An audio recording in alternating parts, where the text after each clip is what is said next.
welcome back. Well, earlier in the show, we heard from this week's Common Ground volunteer on how hog barns help with keeping pigs safe and comfortable in extreme weather. Now Leslie Boswell is back with a recipe to share. Here's Leslie with more on how to make an old-fashioned ham salad. Well, it won't be long before summer is here, and we're looking always for a great recipe for summer, and we have one.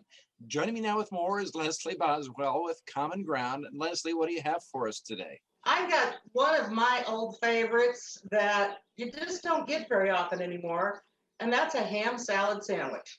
Something that easy, and that's one of the things that I like when I go to give blood. There's one of the ladies there that always makes a ham salad, so that's one of my treats, my rare treats. When I go to donate blood, I can get a ham salad sandwich.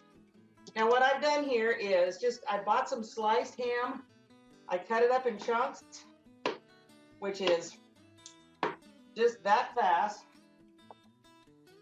and I throw that in a food processor. Now, if you're really good at your knife cuts, you can just chop this up really small. I'm not that patient.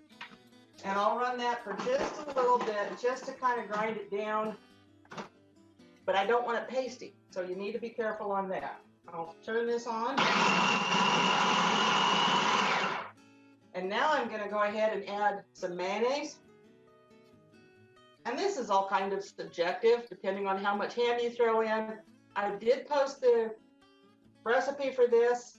There are measurements there, but it's kind of like a spoonful of this and a little bit of that. And if you like more relish, throw more relish in.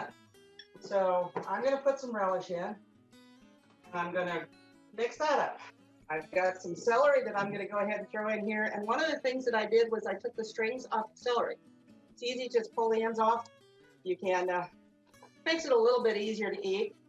Mix that up, and that's about all it takes.